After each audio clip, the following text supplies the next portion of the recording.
You ever hear that saying, the people closest to you can hurt you the most? Yeah, I learned that the hard way. It didn't come from an enemy at work or a rival waiting to take my place. It came from my own father. He destroyed my laptop. Not just any laptop, the one I'd spent months saving for. Cutting corners on groceries, skipping nights out, grinding extra hours just to afford it. It wasn't a luxury, it was my future. Every late night idea, every slide, every number for the promotion pitch that could change everything for me, it was all in there, and he didn't do it by accident. No stumble, no careless hand. He did it with intent, with that smug smile that said, "You're still under my roof, and I decide how far you go." What he didn't realize was this: I wasn't a kid anymore. I didn't shatter as easily as glass. I bent, I burned, and then I rebuilt stronger. His sabotage lit the fuse. And in the end, it wouldn't be me left in ruins. It would be him. Stay with me. You'll see how. I grew up in a household where silence was louder than words. The kind of silence that clung to the walls, heavy and sharp, where you learned to measure every breath before you took it. My mom tried to keep the peace, always smoothing things over with forced smiles and quick subject changes. But my dad, he thrived on control. He wasn't the kind of man who left bruises on your skin. No, his weapons cut deeper. Sarcasm was his dagger, guilt his choke chain. He knew how to twist words until they dug into your chest. If you stepped out of line, if you dared to succeed without his stamp of approval, he'd reel you back in with comments that stung worse than a slap. I was his only son. You'd think that meant I was his pride, his legacy, that I'd get encouragement, maybe even admiration. But to him, I wasn't a continuation of himself. I was competition. Every step forward I took was a step he thought I was taking against him. By the time I was 10, I already loved technology.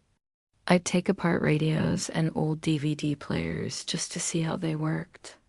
When other kids wanted to play ball outside, I was sitting on the living room floor, surrounded by screws and wires, figuring out how circuits carried power.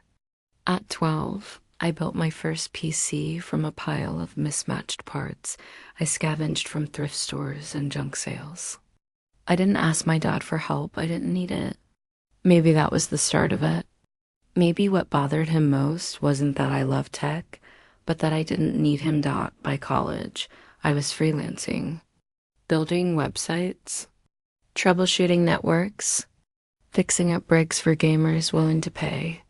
I was pulling in more in a week than he earned at his gray, dusty desk job downtown. And instead of being proud, instead of telling people about his son's hustle, he mocked it every chance he got. "Oh, look, was your computer genius?"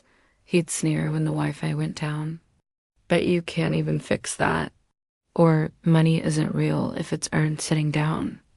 Try breaking your back like a man." I'd feel the heat rise in my chest, but then I'd catch my mom's eyes across the table, soft, pleading. "Just ignore him, please." So I did, for years. I bottled it up. But things changed after graduation. I landed a position at a tech consultancy firm in the city. Big company, competitive environment, the kind of job that could set me up for life if I played my cards right. After only a year, my manager hinted I was in the running for a promotion to project manager. It was the kind of opportunity that could catapult me forward, maybe even get me out of my father's orbit for good. The catch was the pitch. A flawless presentation to the board. If I nailed it, the job was mine. So I poured everything I had into it. Late nights hunched over my desk, coffee replacing sleep, endless rehearsals. I fine-tuned every word, every graphic, every figure until it sang. This wasn't just a pitch, it was my ticket out. My proof that I wasn't just the kid under my father's roof. I invested in myself. Bought a laptop, sleek, powerful, $2,400 worth of speed and precision. My pride and joy. It wasn't just a machine. It was a symbol of everything I'd earned on my own.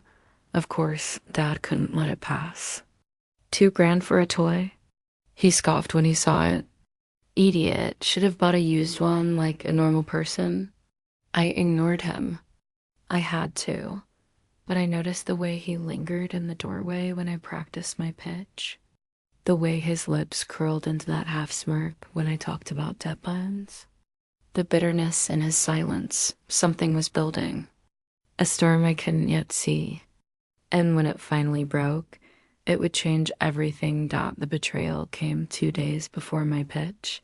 I'd left my laptop charging in the living room while I went to grab lunch. When I came back, the screen was shattered. Not just cracked, a spiderweb explosion of glass. The casing dented. Liquid dripping from the corner dot, it was destroyed. And there was my dad, sitting in his chair, sipping tea. Calm as anything. What happened? I shouted. He didn't even flinch. Oh, that old thing. Slipped off the table.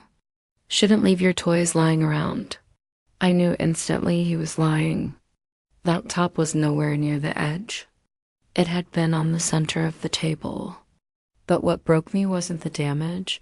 It was the smirk he tried to hide behind his mug. You did this on purpose? I said, voice shaking. He shrugged. Maybe it's for the best. You spend too much time on that screen anyway. I wanted to scream, to punch, to break something of his. But my mom was in the kitchen, frozen, torn between us. Dad, that was my promotion pitch. My job depends on that laptop. Oh, please. If your job depends on a toy, maybe you're not cut out for it. I slammed my palm against the table and ran upstairs, my chest tight, my hands trembling. The files, the designs, the scripts, all gone. My backup drive, fried 2 weeks ago, waiting for a replacement. My cloud sync, half finished because of a stupid login error I'd been meaning to fix. I sat on my bed, staring at the ceiling, tears burning my eyes. Years of swallowing his jabs, years of trying to be the bigger person. And this was his masterpiece. I replayed the day in my head 100 times. The casual way he'd asked me about my schedule that morning. The way his voice had been unusually light when he asked if I needed anything from the store. Little details that had lodged in my stomach like stones. How he'd washed the teacup afterward like nothing had happened. That night, I didn't sleep. I turned my pillow over, watched the ceiling fan slice the darkness, and counted the ways he'd made me small. The insults at family gatherings, the jokes in front of relatives, the times he'd undermined my confidence until I learned to make myself small to keep the peace.rage simmered under my skin. But there was another thing there, too sharp, precise, like a tool, clarity. For the first time, I saw the pattern. His control wasn't random. It was deliberate. Little cruelties to remind me who owned the house, who owned my time, who owned the right to speak. He wanted me to fail. He wanted me small. I thought about calling my boss, telling him the truth. Crying on the phone and begging for an extension. But even that felt like proof of weakness he could enjoy. That would hand him another moment of victory. So I swallowed the urge to beg. I breathed. I did what I should have done a long time ago, became practical. I borrowed a clunky old laptop from a friend, the kind with keys that clacked and a battery that died fast. I rebuilt what I could from memory. I stayed up for 48 hours and rehearsed until the line stuck in my throat. The presentation went okay. Not brilliant. Not flawless, but it held water. The board asked questions I could answer. My manager complimented my composure. I didn't get the promotion that day, but I didn't lose my job either. And as I walked home that night, exhausted and hollow, the vow took shape in my head. Fine, he'd stolen my laptop. He thought he'd stolen my chance. But he hadn't stolen my mind, my memory, or my resolve. If he wanted to treat me like a child, I would learn how to play his game. Only I would be the one who decided the rules, and the one who decided when the game ended. I would make him regret this. Not by shouting or revenge takes patience. And precision. At first, I scrambled. I borrowed a clunky, battered laptop from a friend and lived inside it for 2 days straight, no sleep, no social life, just the stubborn reconstruction of what I had lost. I rebuilt slides from memory. I rewrote talking points. I rehearsed answers until they felt like reflexes. The presentation survived. I didn't win the promotion immediately, but I kept my job. That small victory let me breathe long enough to think bigger. The real plan didn't come from anger alone. It came from observation. My dad's cruelty had always been paired with carelessness. He mocked the cloud but trusted it with everything. He used the same password across accounts and jotted notes on scraps of paper. That sloppy arrogance became my map.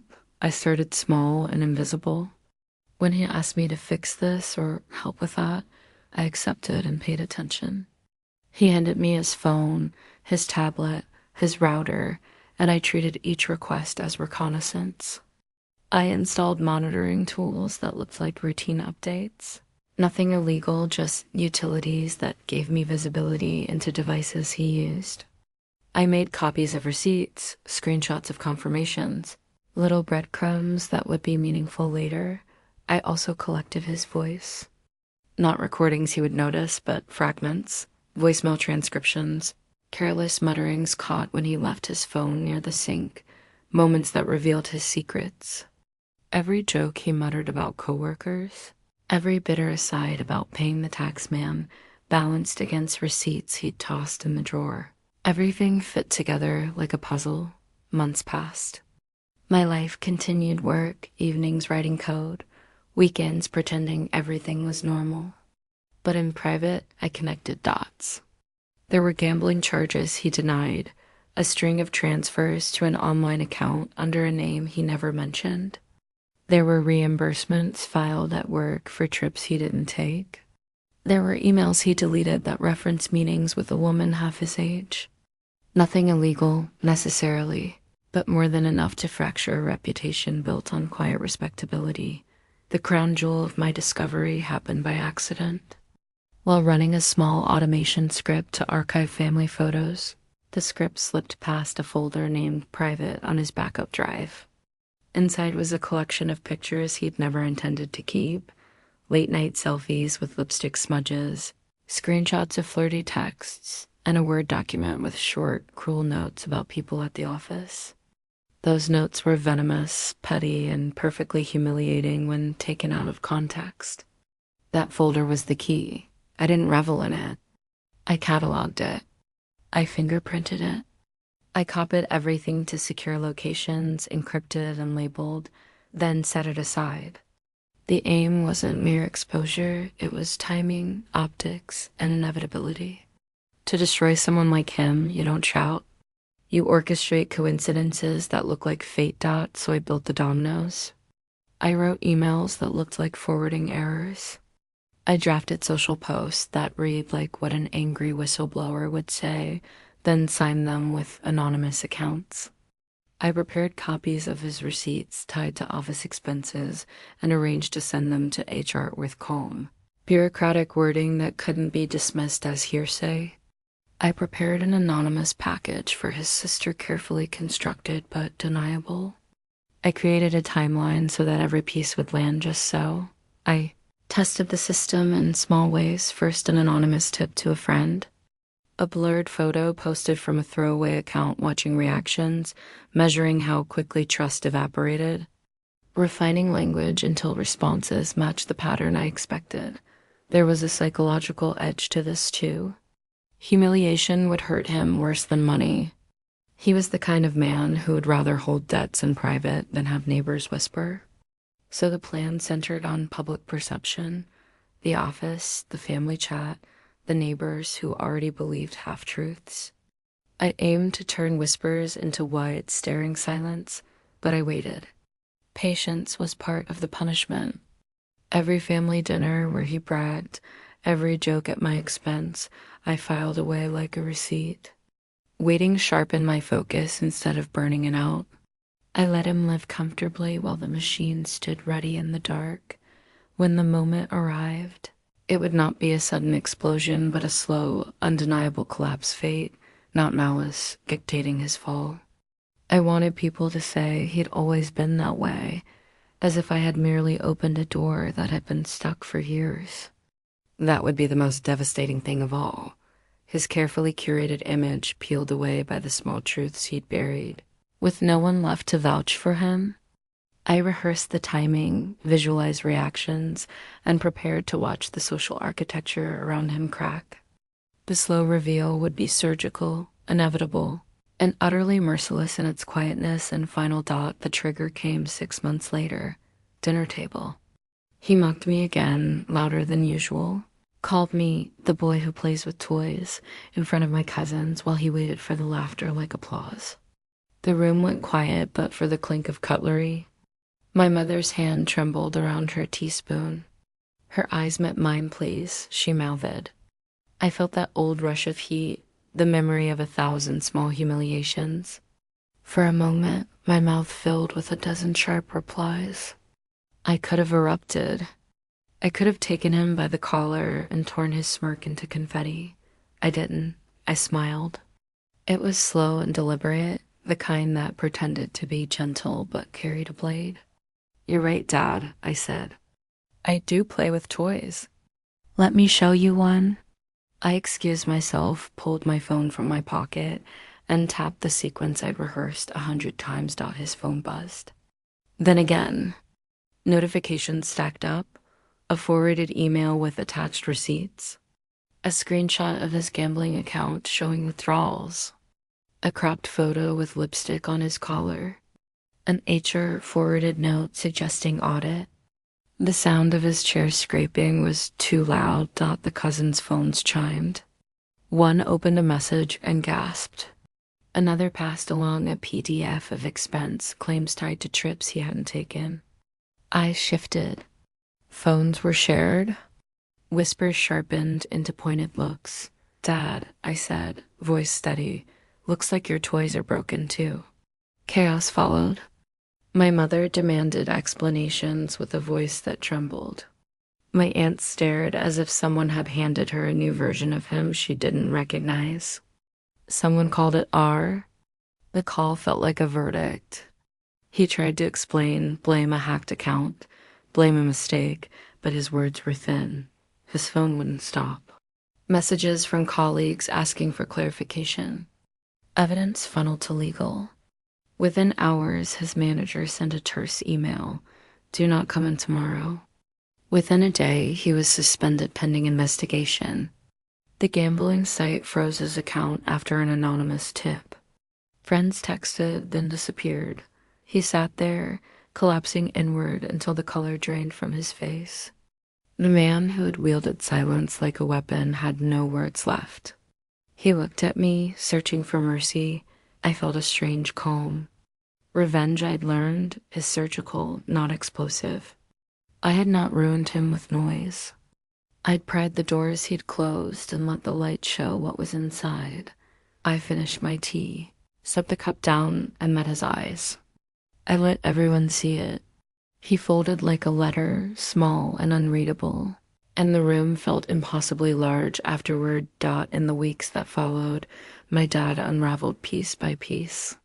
His coworkers cut him off, HR launched an official investigation, and whispers about his gambling debts spread faster than wildfire. The man who once thrived on control had lost all of it in a matter of days.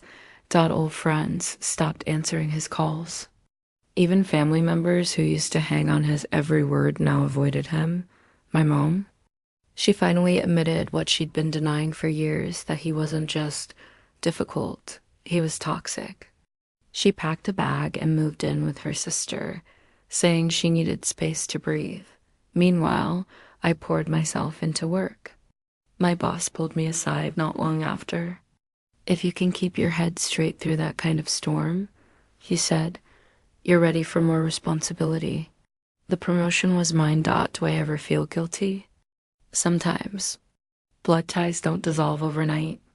But then I remember the look on his face the day he called me weak. The smirk as my laptop lay shattered. Revenge didn't rewrite my childhood. But it gave me closure.